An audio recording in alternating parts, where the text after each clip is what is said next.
Salve, salve, galerinha. Aqui quem fala é o Gabriel. Hoje vou trazer mais um react pro canal, um react em dupla com o meu mano aqui. E aí, rapaziada, beleza? Gabriel aqui também. Vamos trazer do canal do Matheus, A Rinha dos Deuses, Round 2. Round 2. Finalmente as lutas depois do Jack. Tava esperando tanto por isso. Eu assisti o Round 1 já, mas faz um tempo, então E também faz muito tempo que eu vi, né? esperando ele lançar a Eu parte vi o 2 Round 1 e vi a rinha no PowerPoint que ele tinha feito depois que saiu o anime. que ele fez do anime. Então, Exatamente. vamos que vamos, né? Sem enrolação. Com certeza vai estar mais bem animado que o próprio anime. Não é muito difícil. Vamos de Ragnarok, família! Ihu, é hoje que o pau vai comer, Matheus! Pois é, menino bom, após uma longa espera aqui estamos nós para o segundo round da nossa querida Rinha dos Deuses. Como vocês sabem, vídeos sobre mangá exige um trabalho danado da gente, já que tentamos não usar as páginas originais para não tentar ter confusão com a editora, sabe? Então se não for pedir muito, eu peço que vocês deixem um like para dar aquela fortalecida, porque isso aqui dá um trabalho danado e a gente tem que se unir como humanidade para vencer essa difícil empreitada. E chega de enrolação, porque vocês já esperaram demais por isso, e vamos logo para a Arena do Valhalla, pois a quarta rodada do Ragnarok está prestes a começar.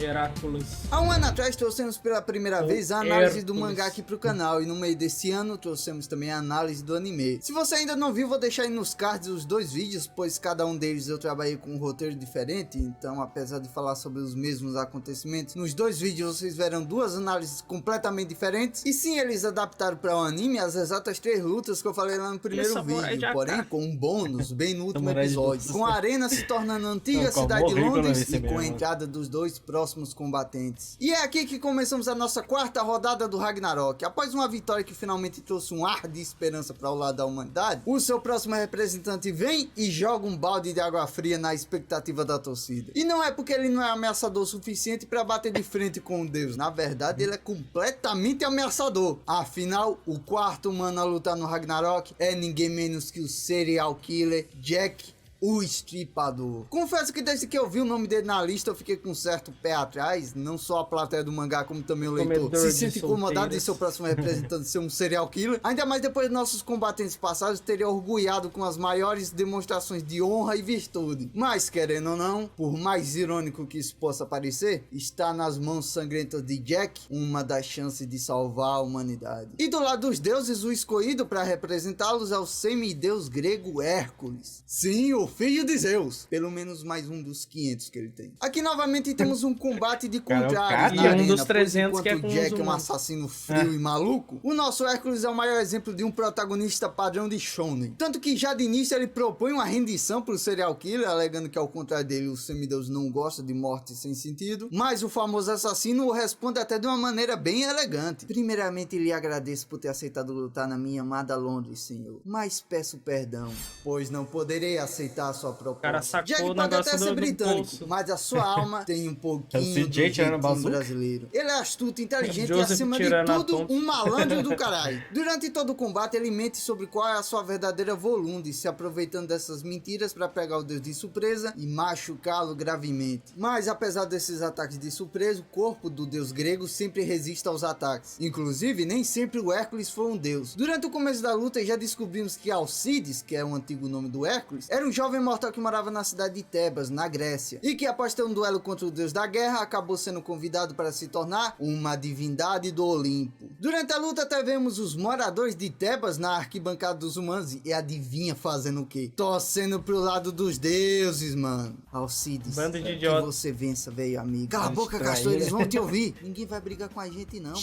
Se aqueles caras estranhos ali escutarem, com certeza vão bater na gente. Olê, olê, olê, olá. Se o Jack Não é perder, possível. o pau vai quebrar. Apesar da Só dá astúcia do serial corintiano. killer, o Hércules acaba se sobressaindo com a sua força, chegando até mesmo a jogar as próprias facas do Jack contra ele mesmo. Os E é flamenguistas, quando uma a bala delas tá consegue cantando quebrar por o ar. monóculo dele que descobrimos que o menino Jack nasceu com heterocromia. Mais que isso, de alguma forma, aquele olho do Jack consegue ver as emoções das pessoas. E é a partir desse momento que vemos a origem da loucura desse homem, enquanto o mesmo começa a cantar uma famosa música infantil. Long the bridge is falling down, Mas... Até hoje eu não consigo lembrar da versão brasileira disso. Jack, na sua infância, Pior que cresceu tem, em um mas eu não bordel lembro de também, eu Londres, nunca onde a tinha sua mãe escutado essa trabalhava. Pois é, ele era filho da puta desde pequeno. Apesar das dificuldades, a mãe do Literalmente. Jack se preocupava bastante Literalmente. com ele. Era até exagerado o nível de preocupação dela com o bem-estar do garoto. E como eu disse agora há pouco, o olho direito do Jack consegue ver as emoções das pessoas, sendo que cada uma emite uma cor diferente. E segundo ele, a cor mais linda era a das emoções da sua mãe. Até que certo dia, após ter chegado em casa, ele encontra ela em prantos no chão enquanto lia a notícia de um jornal. Um escritor falido havia se casado e ascendido à nobreza. Oxi, porque ela tava chorando, Matheus? É, Não porque é, aquele não homem é o era o Inosuke. pai de Jack. Ao que parece, ele prometeu pra ela no passado que um dia iria retornar pra buscar ela e o seu filho. E foi por esse motivo que a mãe do Jack cuidou tão bem dele até hoje. Infelizmente, todo aquele amor dela pelo filho era apenas um cuidado com a ferramenta que iria tirar ela daquele bordão um dia. Tanto que agora a mulher grita e até condena o nascimento do menino. Nisso, o olho direito do garoto vê que todo aquele brilho lindo das emoções da mãe dele havia desaparecido e se tornado algo completamente obscuro. E a fim de limpá-lo, ele com as próprias mãos dá um fim à vida da sua mãe.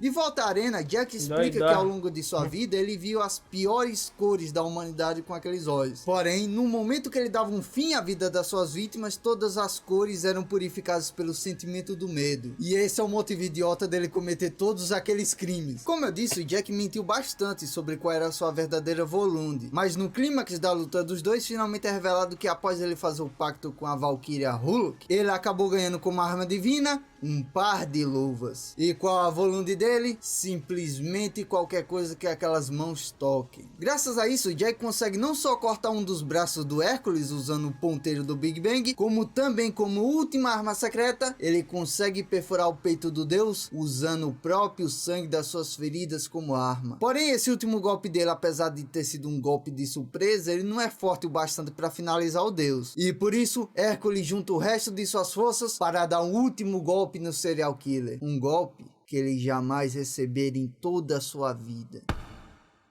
Sim, Hércules usa suas últimas forças para dar um último e único abraço verdadeiro que Jack já recebeu. Acontece que apesar do Hércules estar lutando ao lado dos deuses, ele nutria um amor e um respeito muito grande pelos humanos. Tanto que em vez de esmagar o mal do Jack com um último soco, ele decidiu dar o golpe mais baixo para um garoto que jamais sentiu um abraço e um carinho de verdade. E dessa forma, enquanto é agraciado com pedras e vaias, tanto do lado dos deuses quanto dos humanos, Jack Estripador sai da arena do Valhalla Deuses como jogando vencedor pedra da pra quarta vaiar rodada do Ragnarok. Foda-se. Deuses são mais criança que humano. A quinta luta trouxe um clima bem engraçado pra mim. Não teve tanta comemoração com a vitória do Jack, parecia ter um sentimento de luto. E quando a Brunhilda me vem com o tal de Ryder Tamemon como representante da humanidade na quinta rodada, eu fiquei como? Outro japonês, eu vou ter que estudar pro Enem pra saber quem é? Beleza que ele vai lutar contra o Shiva, que é um personagem que já tinha aparecido antes e que já tem uma certa moral com a gente, sabe? Mas pra falar a verdade, eu fiquei desanimado de não ter sido um outro nome mais conhecido. Tanto que foi no início da luta deles que eu pausei pela primeira vez a leitura do mangá de Shumatsu. E nem vá me culpando, pois até os deuses que ficam ali no camarote dão uma saída assim que a luta deles começa. E ainda por cima o mangá desvia da quinta luta e foca quase um capítulo inteiro na tretinha com outros personagens. Acho que até o autor viu que o clima não tava tão bom e decidiu acrescentar esse bônus pra conseguir segurar o leitor, sabe? E que bônus é esse? Temos o Loki indo ao encontro de um outro deus, que inclusive está na lista de deuses para participarem do Ragnarok, o fundador do budismo, Buda, de longe o deus mais maluco em questão de design que já apareceu nesse mangá. O cara é todo de regatinha, pirulitinho na boca, praticamente um deus do K-pop. E o Loki vai até ele pra revelar uma parada muito estranha que ele descobriu. A magia das Valkyrias, a Volund, é semelhante a um conhecimento que foi criado pelo Buda. E logo em seguida, o Loki o questiona com: "Você é um traidor?" E em vez de falar não, o Buda responde: "E se eu for, caralho?" E por causa dessa coisa boba aí, os dois acabam gerando uma treta que acaba escalando com a chegada de... Mano, eu queria muito ter vendo um quebra-pau dos dois lá, mano. Eu juro que eu tava lendo, tava torcendo. No começo uma briga aí, eu quero muito ver uma briga entre esses dois. Qual será que seria o único deus que tancaria o Buda, velho? Não sei. Acho que ninguém tanca o Buda, velho. A habilidade dele é muito roubada, mano. Isso é só uma opinião minha, mas eu acho que o Buda não tem nenhum deus que consegue enfrentar ele, né? Só uma opinião minha. Bizarro, cara. mano. Eu acho que a única pessoa que conseguiria enfrentar ele, e você pode estar me chamando de fanboy, seria o Adão. Porque a habilidade dele é a mais roubada do anime inteiro. Se ele não tivesse perdido por causa do roteiro, ele ganharia de qualquer um. Ele pode fazer o que o cara faz, não importa se o corpo dele aguenta ou não. O corpo, ele simplesmente vai fazer. Foda-se. Bom, eu também tenho que falar. Eu também sou um dos viúvos do Adão. Todos somos viúvos. Todos somos.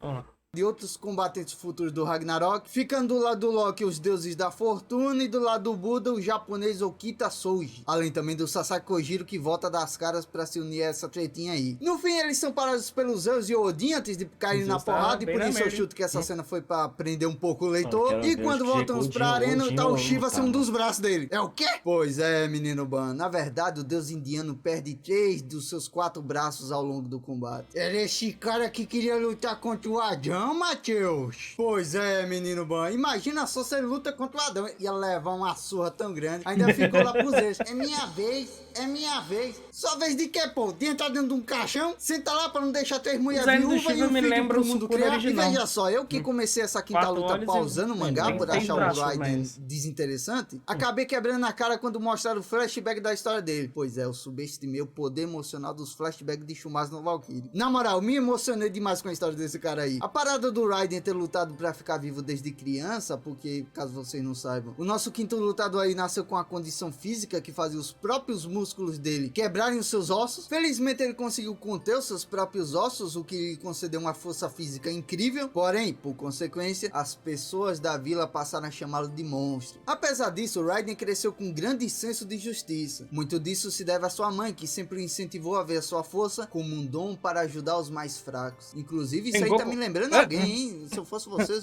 davam uma olhada aí nos cards. E foi por causa desses ensinamentos que o Raiden cresceu buscando lutar no sumo a fim de mandar dinheiro para o seu vilarejo, se tornando melhor não para estar acima dos mais fracos que ele, mas sim para ajudá-los a estar em cima juntamente com ele. E na moral, aquela cena da mãe dele segurando a ilustração dele, chora, na moral, velho, aquela ali é uma das cenas mais bonitas de Shumasa no Valkyrie, na minha opinião. O orgulho dela vendo que o seu garotinho frágil lá, que era esmagado pelos próprios músculos, havia se tornado o maior lutador do Japão, passa um sentimento muito foda pro leitor, né? Confesso que eu chorei um pouco nessa.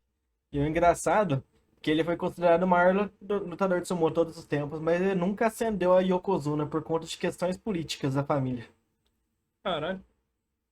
Essa parte. E foi em lágrimas que enfim contemplamos o resultado final dessa batalha de gigantes. Shiva não é um deus qualquer. Mesmo tendo perdido 3 de seus braços, a dificuldade do combate continua equilibrada para os dois lados. E sim, os dois lutaram o tempo todo naquele famoso X1 só no morro de respeito. A Volunde do Raiden foi forjada pela Valkyria Vrud, que inclusive se apaixonou pelo lutador após ele ter elogiado a beleza da mulher, algo que ela não estava acostumada, já que todo mundo a chamava de monstro devido ao seu shape invejável. Mas apesar do esforço, Raiden não consegue derrotar o Shiva, admitindo sua derrota após ter chegado ao seu limite. Ele desiste com um sorriso na cara, já que aquela havia sido a primeira vez que ele havia lutado com toda a sua força. Por conta do ensinamento da sua mãe, ele nunca usou seu poder para bater nos mais fracos, mas como seu oponente era alguém tão poderoso, ele finalmente pôde ir com tudo pra cima dele. Shiva diz que é ele quem devia agradecer, pois aquela foi a maior batalha que o deus da destruição já teve em toda a sua vida. E com o último golpe de misericórdia, Shiva finaliza o lutador da humanidade com um chute, desempatando o placar com mais uma vitória para o lado dos deuses. Assim que o combate do Shiva acabou, Zeus foi pessoalmente até uma árvore próxima ali da arena do Valhalla, pois ele buscava falar com alguém que repousava ali perto. E esse alguém é ninguém menos que o Buda.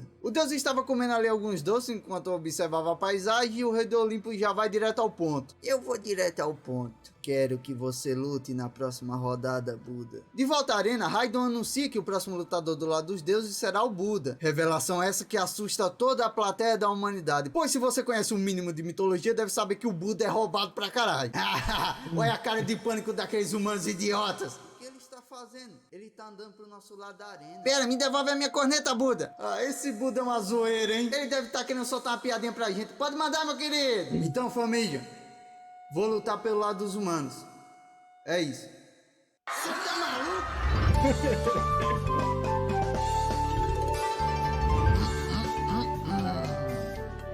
Ganhamos. Foi bem isso que ela pensou, velho. lá o Nossa. cara rezando pro Deus proteger ele. Cara, Eu lembro demais disso. nessa marca. Por favor, Buda, nos proteja. A cara do maluco. Sim, meus amigos, as preces do monge felizmente foram ouvidas, pois Buda realmente irá nos proteger. O criador do budismo decide trair o lado dos deuses e escolhe lutar pelos humanos na 6ª rodada do Ragnarok. Com isso, outro deus tem que se oferecer para lutar contra o Buda e o escolhido é ninguém menos que Bishamon e os deuses da sorte. Mas Mateus, o Ragnarok é X1, só pode ir um contra o Buda. Calma, menino bom, é agora que descobrimos que os deuses da sorte, na verdade, são um só. Bishamonebizu. Bishamonebizu Rotei. Bishamonebizu Rotei Benzaiten. Bishamonebizu Rotei Benzaiten Jurujin Fukuru Kujudai Caralho. Kokuten. E após apresentar o Isso aí é verdadeiro um trabalho dos balão deuses, inteiro, ao fim velho. da união de todos os pior que deuses foi, da sorte, finalmente é revelada a sua verdadeira forma. Zerafuku, o deus da miséria. Originalmente o Zerafuku não era um deus ruim, na verdade ele era um deus bondoso que viajava pelo mundo procurando sugar a miséria das pessoas. E tudo isso para fazê-las alcançar sua felicidade, um processo que o deixava completamente lascado. Porém, para o gentil Zero, era um sacrifício que valia a pena pela felicidade das pessoas. Infelizmente as pessoas não lembravam do seu sacrifício e ainda por cima se tornavam viciadas na luxúria e na ganância, mas o que mais doeu nele foi quando ele viu uma procissão de pessoas mal vestidas e desnutridas passando pela rua. Oxi, por que ele tava cheio doendo, Mateus? Porque aquelas pessoas, mesmo na pobreza e na miséria, eram felizes, menino bom. E o líder daquele grupo era ninguém menos que o Buda na sua época antes de ascender como uma divindade. Falei que se começou um desentendimento entre o Zero e o Buda. Ele achava um absurdo o budista não ter tirado nenhuma das enfermidades daquelas pessoas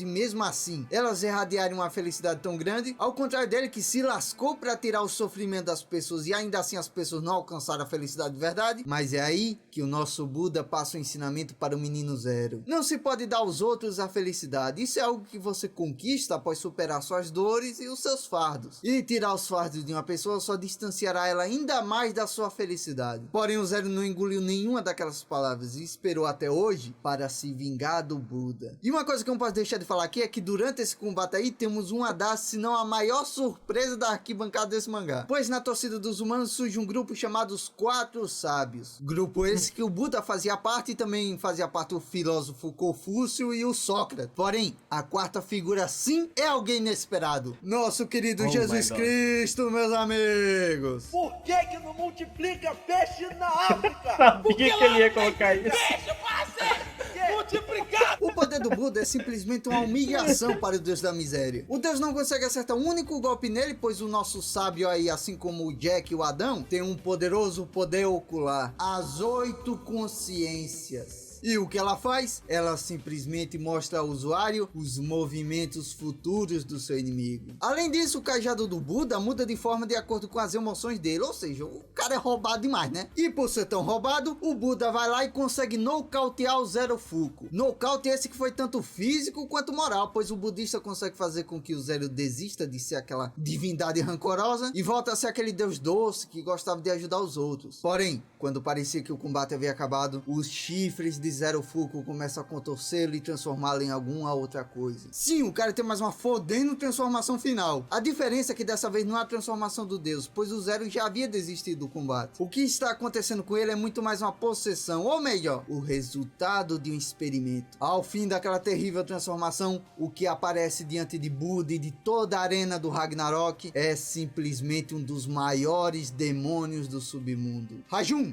o demônio do sexto céu. Pera, Mateus, o Zerofuku é o Rajun? Não, menino bom, Rajun é um demônio do submundo. Eu não entendo. Bem, é melhor deixar esse homem aí, que acaba de chegar no camarote dos deuses, e explicar tudo pra gente. Afinal de contas, ele é ninguém menos que o governante do submundo. Hades, o deus do mundo dos mortos. Ele surge ali do nada, fazendo todo mundo se assustar. Afinal de contas, ele nunca sai do submundo pra nada. Ele é praticamente o otaku das mitologias. E aqui percebemos que a trindade do Olimpo tem uma genética de bonitão, né? Só que quando chegou nos Zeus, parece que algo deu muito errado. Hades explica que Rajun era uma lenda até para ele, o governante do é o submundo. Zeus. Esse bicho aí é O Zeus nasceu da porra de um colosso, né? Aí eles nasceram do Zeus com um monte de outros deuses e humanos. Faz sentido. tão roubado que sozinho ele já titã, na destruiu verdade, metade no do começo. submundo. Ainda assim, Hades teoriza que aquele não é o verdadeiro Rajun, ele acredita que o verdadeiro já morreu há muito tempo e que aquilo na frente deles nada mais é do que o resultado de um experimento feito por alguém que cultivou alguma parte do antigo demônio e o implantou dentro do Zerofulco. E acontece que só existe uma criatura que seria tão diabólica ao ponto de fazer isso com outro deus. E esse Dianho. alguém não só está assistindo a luta do seu camarote, como também é um dos próximos lutadores do Deus lado dos emo. deuses. Beelzebub, o senhor das moscas. Sim, o nosso famoso cramunhão, coisa ruim, capeta, cão, Janho, enche o mouse novo aqui, Janho. ninguém menos que um garoto de anime emo. A luta dos dois agora é carregada de altos e baixos para os dois lados, até que o Buda, após muito sofrimento, consegue criar sua própria Volunde, usando o espírito do Zerofulco como a sua Valkyria, confirmando a teoria lá do Loki, Foi que foi literalmente ele quem isso, né? ensinou essa É, né? técnica aí a Brunhilde e as suas irmãs. E dessa forma, o terrível demônio Rajun é derrotado inesperadamente pelos dois combatentes da sexta luta, fazendo assim com que o grande Buda traga para a humanidade a sua terceira Mas e vitória no o Zerofulco Ragnarok. morreu? Morreu. Morreu a partir do momento que o bicho lá tomou o corpo. Após a vitória sofrida do Buda, ele é levado às pressas pelas enfermeiras divinas lá para cuidarem de suas feridas. E no caminho para lá, a E aí, Brunhilda vai o uma acompanha e sentada? temos ali uma cena bem interessante. Nela o Buda dá uma chavecada na Brunhilda, É. elogiando os olhos dela e a gente já fica como? Shiping de Charaktes. Com a nova rodada prestes a começar e o lado dos deuses com a vaga vazia, já que o Buda os traiu, né? Os deuses podem Será adicionar um curado novo com deus na surra sua de lista. bunda. E quem se oferece para lutar? Ninguém menos que o deus do submundo Hades. Ele diz que Será que a Valkyria que inventou tudo isso daí vai virar volumes de alguém no final? Mano, eu chuto que ela vai. Que a baixinha lá, ela não tem que prestar pra nada. A função dela é não prestar pra nada. Agora, se ela virar a última volume e for muito roubada, eu vou ficar puto. Também. Tem que ser a outra. Tem que ser a... Eu esqueci o nome dela. A Brunhilda. Tem que ser a Brunhilda. Eu chuto que ela vai virar do. Como chama? Sakata Kintoki, se não me engano. Tá lendo um pouco da história dele. Tem que as personalidades dele são bem parecidas. Então, pode ser. fará Vamos ver. aquilo principalmente para vingar a morte do seu irmãozinho Poseidon. Tomara que leve um couro do cabrão. Bem, durante a ida da Brunhilda até a sua sala de preparação para ver ali quem vai ser o próximo lutador dela, Ah, acabamos conhecendo um novo competidor do lado dos humanos que estava disfarçado de Brunhilda na sala. Eu profetizei minha derrota. Ninguém menos que Nostradamus, o profeta do século. Bem Malole. diferente do velho que eu tinha imaginado lá no primeiro vídeo de Chumaço, né? Mas eu, como eu já disse aqui nos vídeos passados, eu curto muito essa criatividade do autor de brincar com a visão que a gente tem das figuras históricas, sabe? A Brunhilda fala que o Nostradamus é um dos lutadores mais poderosos da humanidade, até mesmo quando ela nota que o próximo lutador do lado dos deuses será o Hades. Ela disse que não vai colocar o Nostradamus ainda, porque ele é a grande arma secreta do nosso lado, mas aproveitando que o Nostradamus já foi apresentado e ele não lutará contra o Hades, eu gostaria de discutir aqui com vocês quais serão as próximas lutas. Eu confesso que eu não coloco a mão no fogo pelos meus chutes, porque lá atrás, quando teve a luta do Lubu contra o Thor, assim que eu vi a lista de lutadores, eu fiz vários chutes e, na verdade, eu não acertei nenhum deles. Por exemplo, eu achei que o Jack lutaria contra o Loki, devido aos dois serem dois filhos da puta, né? Só que o Serial Killer acabou lutando contra o Hércules, mó nada a ver, tipo, se você parar pra pensar. Então, tirando Eu tinha aqui o chutado que lutador ia que ser irá contra o lutar Hércules. contra o Hades, que já sabemos, né? Vamos tentar montar os próximos combates. Inclusive, eu vou usar aqui a ordem da teoria do encerramento de Shumatsu no Valkyrie, que caso você não conheça, no encerramento do anime mostra várias imagens e cenas que remetem não só a personagens que já lutaram, como também os que ainda vão lutar. Então, de acordo com o encerramento, na oitava luta teremos Nostradamus como nosso lutador. Por ele ter essa parada de se disfarçar e de ser o Coringa dos humanos, eu chuto que ele talvez lute contra o Loki, que tem essa mesma habilidade, né? Nona luta, Simon Heinstein. Personagem esse que, apesar de não ter aparecido ainda no mangá, sua Concordo. aparência já foi Shimo Haihai é tão desgraçado que o cara, acho que ele abateu, foi 200 soldados durante uma guerra. Ele finalizou a guerra praticamente sozinho. Cara, E com uma sniper sem mira. Porque ele não usava uma mira para ninguém ver o reflexo dele na neve.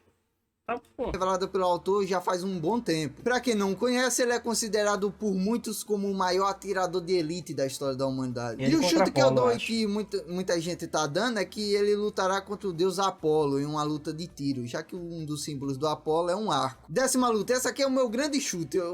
talvez não role, mas se rolar vai ser muito da hora. Eu acho que a 10ª luta será um 2x1 sugerido pelo Deus Suzano. Como o Ragnarok só pode ter 13 lutas e a traição do Buda deixou o lado dos humanos com um competidor a mais que os deuses, eu chuto que talvez, tendo em vista as duas imagens que aparecem no encerramento, eu chuto que o Deus Suzano, que provavelmente vai ser um espadachim, irá chamar o Okita e o Kitoki para lutarem contra ele sozinho. Kintoki Sei não é lá, o nome seria do no mínimo Gintama? interessante se rolasse, Também. né? Vocês acham o quê? 11ª luta, Personagem Gintama, né? Rasputin. Não Tem sei. nem discussão, vai ser Rasputin contra Beelzebub 100% confirmado. Tipo, Ah. o cara Rasputin, pelas histórias que eu tava vendo, ele é um baita filho da puta. Mano. Mais que o Loki? Mano, tentaram matar esse cara muitas vezes, mas ninguém conseguia matar ele na vida real, velho.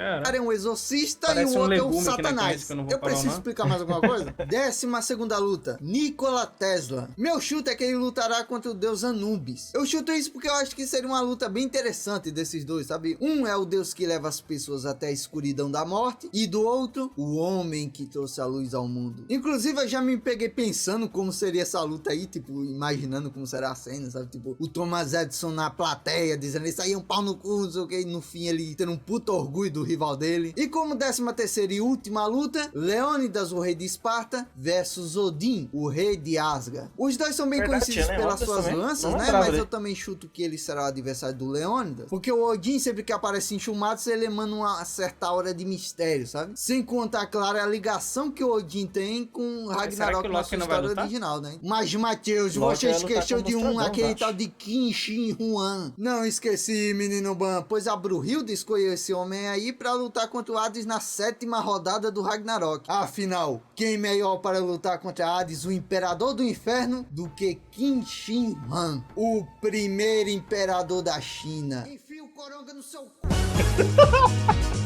Ah, mano. Não pode ser, velho. Mano, ele não mostrou a entrada do Kishin Kwan. Ainda bem. Acho que vai depois deixar pra um próximo vídeo no futuro. Provável. Vou deixar o likezinho aqui. Garotinho. Foi trabalho pra caramba pra fazer Tem os esse vídeo. desenhos, provavelmente foi os dois, né? O Matheus e a Vitória. Sim. Ficou muito incrível, mano. Mano, Vou tirar a tela aí. e o bom é que ele, tipo assim, ele falou quem que vai ser o próximo a lutar, mas não deu spoiler de como vai ser. É. Kishin Kwan, primeiro imperador da China. O cara vai chegar lá. Dominação é a minha arma. Chega lá mostrando pra eles como que a Nintendo funciona. A Nintendo é japonesa, velho. Nintendo é japonesa, né? Qual que é a empresa lá da China mesmo? Que é esse de jogo grande? Que mercenária pra caralho. Não é EA ou não? Não, é a da. Tencent. Tencent. Isso. Que é a que é basicamente dona de todo jogo mobile. E Sério? do LoL também. Ah, então o vídeo vai ficando por aqui. É isso, Eu curti rapaziada. pra caramba. Eles tiveram um trabalho desgraçado pra fazer o vídeo. Que, Eu meu fiquei Deus, surpreso com muita coisa que aconteceu aí, velho. Porque eu não acompanho mangá, né? Então. mano. Eu tô surpreso é que eu até citado o Leônidas lá. Tinha esquecido que ele tava na lista. Eu não sei quem é Leônidas, velho. É da história. Ele é um guerreiro, um cavaleiro, um. Ah, Padre. Já ouviu falar em Esparta? 300? Ah, é verdade, Leônidas de Esparta. Caralho, nossa, quase esqueci. Panteão de cueca. Um panteão de cueca. Fala 300, fala 300. Então é isso. O vídeo vai ficando por aqui. Até a próxima. Falou, fui. Falou.